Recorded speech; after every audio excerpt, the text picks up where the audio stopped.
ہے اس کا back bone ہوتی ہے کہ وہ پروسیکیوشن کتنے انڈیپینڈنٹ ہے. پروسیکیوشن تباہ و برباد ہو گئی. اور اب جب عدالتیں کھڑی ہوئی ہیں, اسپیشلی سپیریئر کورٹس کھڑی ہوئی ہیں, اب ہم عدالتوں کے بھی پیچھے پڑ گئے ہیں کہ ان کو بھی تباہ کر دیں. تو جب آپ تمام ادارے تباہ کر دیں گے تو آپ ملک کیسے چلائیں گے؟ پاکستان کے اس وقت جو کرائسس ہیں, جو بحران ہیں, وہ بہت بڑے ہیں.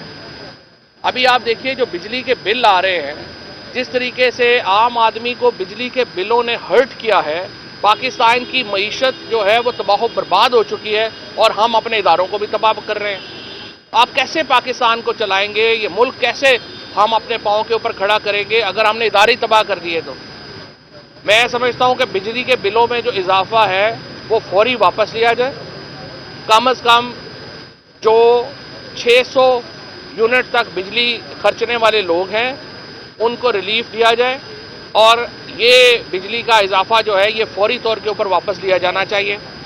نئی ٹیکسیشن جس کے نتیجے میں پاکستان میں ٹریڈر جو ہے اس کی کمر ٹوٹ گئی ہے, ریئل اسٹیٹ والے جو ہیں ان کی کمر ٹوٹ گئی ہے.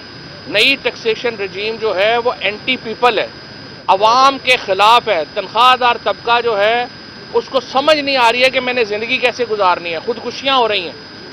یہ اس کے اوپر ریویو کیا جائے. یہ جو ہمارے فائنانس منسٹر ہیں یہ ہالینڈ کے شہری ہیں, انہیں صرف ٹیمپریری سٹیزن شپ دی گئی ہے پاکستان میں ٹیکس لگانے کے لیے. یہ واپس چلے جائیں گے ہالینڈ. جو ہی حکومت نے ختم ہونا ہے, انہوں نے ایک دن پاکستان میں نہیں رہنا, انہوں نے ہالینڈ واپس چلا جانا ہے.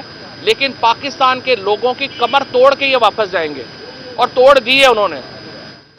ایک دوسرا پاکستان میں سیاسی استحکام لانے کی ضرورت ہے. دیکھیں پاکستان کے اندر عمران خان کے بغیر سیاسی استحکام نہیں آ سکتا.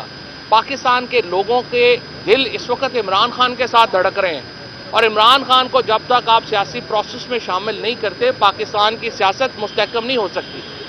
چائنا آپ کو کہہ رہا ہے کہ آپ استحکام لائیں, سعودی عربیہ آپ کو کہہ رہا ہے آپ استحکام لائیں, امریکہ یورپی یونین کہہ رہے ہیں آپ استحکام لائیں. پوری دنیا اس وقت پاکستان کے لیے فکر مند ہے. پاکستان کے اندر ایک عدم استحکام کی جو کیفیت ہے دنیا اس پہ پریشان ہے, اور یہ عدم استحکام تب ختم ہوتا ہے جب عمران خان کو آپ سیاسی پروسیس میں شامل کرتے ہیں, ان کو لے کے آتے ہیں. میرے خیال میں تلخیاں کم کرنے کی ضرورت ہے, بات چیت شروع کرنے کی ضرورت ہے, اور جو اپوزیشن الائنس ہے تحفظ آئین پاکستان, محمود اچکزئی صاحب ہیں, مولانا فضل الرحمان صاحب ہیں, ان سے میں کہتا ہوں کہ آپ ایک بڑے الائنس کی تیاری کریں, تحریک انصاف اس میں شامل ہو, اور ایک ہی حل ہے کہ ہم پاکستان کے عوام کے حقوق کے لیے کھڑے ہو جائیں. اس کے لیے عوام کے حقوق کے لیے لڑنا ضروری ہے. اس طرح حکومت سے بات چیت کا آغاز ہونا چاہیے, اور جو اسٹیبلشمنٹ ہے اس سے بات چیت کا آغاز ہونا چاہیے. گرینڈ پولیٹیکل ڈائیلاگ ہی پاکستان کا مستقبل ہے, وہ جتنی جلدی شروع ہو اتنا پاکستان کے لیے اچھا ہے. ادروائز یہ جو عدم استحکام ہے یہ پاکستان کے لیے خطرہ بن چکا ہے. تو یہ بتائیے گا کہ وہ کون ہے جو پوری دنیا کی بات ماننے کو تیار نہیں ہے؟ ابھی آپ نے کہا کہ پوری دنیا کہہ رہی ہے کہ پاکستان کی دیکھو نا, جب آپ فارم 47 کے اوپر بیٹھے ہوئے ہوں اور آپ کا سارا مدعا یہ ہو کہ کسی طریقے سے میں نے حکومت بچانی ہے, تو پھر آپ اور انسٹیبلٹی کی طرف جا رہے ہیں. تو ابھی میں یہی کہہ رہا ہوں کہ ہمیں تلخیاں بڑھانے کو تو بہت بڑھائی جا سکتی ہیں, بٹ تلخیاں کم کرنے کی ضرورت ہے. ہو گیا اب خبریں اس طرح کی آ رہی ہیں کہ عمران خان کو ملٹری کے حوالے کرنے کا پلان کیا گیا ہے, اور آج میرا خیال ہے مقدمے کی فیصلہ بھی ہے. ہاں جنا اس کے مقدمے کا فیصلہ ہے. عمران خان کو میرا خیال ہے ملٹری کے حوالے کرنے کا, ملٹری سے زیادہ جو ترجمان پی ٹی آئی ہیں ان کو شوق ہے. وہ چاہ رہے ہیں کہ کسی طریقے سے لمبا کام ہو جائے, کوئی ایسی بات نہیں. دیکھیے بھوک ہڑتال جو ہے نا یہ پوری دنیا میں ریزسٹنس کی علامت ہے.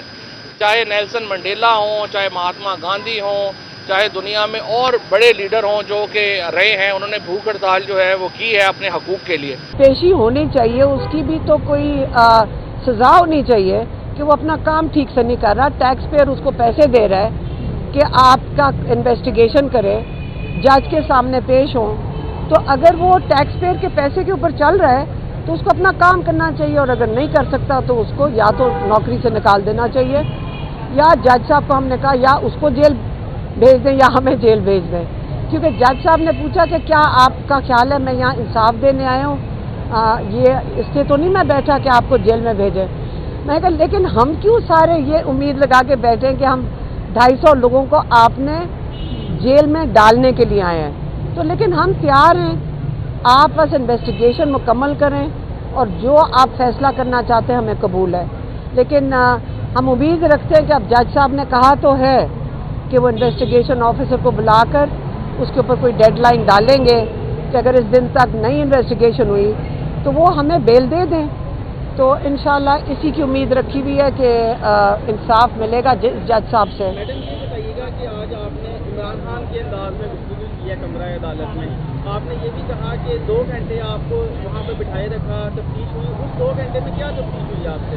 بس انہوں نے یہ جو DIG تھے اس اور ایک وہ کیا ہوتی ہے SSP انوش تھی, یہ اس میں تھے, اور میرے خیال میں اور کوئی ایجنسیز کے لوگ بیٹھے تھے. تو ہم وہاں گئے تھے, وہاں لکشمی چوک کون سا ادھر کون سی جگہ ہے جہاں ہم گئے تھے, DIG آفس گئے تھے جہاں انویسٹیگیشن ہوئی تھی. تو انہوں نے کہا کہ آپ ادھر تھیں. میں نے کہا نہیں, میں 9 مئی کو کور کمانڈر کے گھر کے باہر نہیں تھی. تو انہوں نے کہا ہم نے آپ کی تصویر دیکھی ہے. میں نے کہا آپ مجھے دکھا دیں تصویر. میں نہیں تھی وہاں پہ. ہاں میری بہنیں تھیں اور باہر تھیں, اور لوگوں کو بلکہ کوئی جاننے کی کوشش بھی کسی نے کی تو انہوں نے ان کو روکا تھا. تو یہ تھی, تو میں تو تھی نہیں.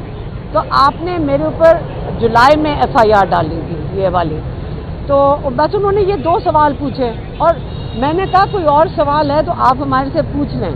انہوں نے پوچھا بھی کچھ اور نہیں, اور انہوں نے کہا کہ آپ اپنا فون نمبر دے دیں. DIG نے کہا. میں نے کہا آپ نے ہمارے ماشاءاللہ سارے فون ٹیپ کیے ہوئے ہیں, تو یہ کیسے ہو سکتا ہے آپ کے پاس ہمارا فون نمبر نہ ہو. لیکن اگر آپ کہتے ہیں تو ہم آپ کو اپنا فون نمبر دے دیتے ہیں. تو اس پہ وہ مسکرائے تھے, اور بس یہ ٹوٹل انویسٹیگیشن تھی. میم یہ بتائیے گا کہ آپ لوگ کہتے ہیں کہ آپ کے اوپر جھوٹے مقدمات بنائے گئے ہیں. شہزاد اکبر صاحب نے اپنے ایک انٹرویو میں خود ایڈمٹ کیا ہے کہ PTI کے دور میں نون لیگ کے لوگوں کے اوپر جھوٹے مقدمات بنائے گئے. کیا آپ سمجھتے ہیں کہ PTI کے اوپر معافی مانگنی چاہیے؟ کون سے جھوٹے مقدمے؟ شہزاد اکبر صاحب نے کہا ہے کہ PTI کے دور میں نون لیگ کے لوگوں کے اوپر جھوٹے مقدمات بنائے گئے. شاید خاقان عباسی کو انہوں نے شاید وہ جواب دیں گے. مجھے تو نہیں پتا کس چیز کی بات کر رہے ہیں. میں صرف یہ کہہ سکتی ہوں کہ یہ اس وقت ہمارا امتحان نہیں ہے. یہ امتحان تو ہماری ججز کا ہے, ہماری انویسٹیگیشن جو پولیس والے ہیں, یہ ان کا امتحان تو انہی کا ہی ہے. آپ نے ابھی تک ہمارا چینل سبسکرائب نہیں کیا تو ابھی سبسکرائب کریں اور بیل آئیکن کو کلک کر کے ہماری لیٹسٹ ویڈیوز کے بارے میں اپڈیٹ جانیں.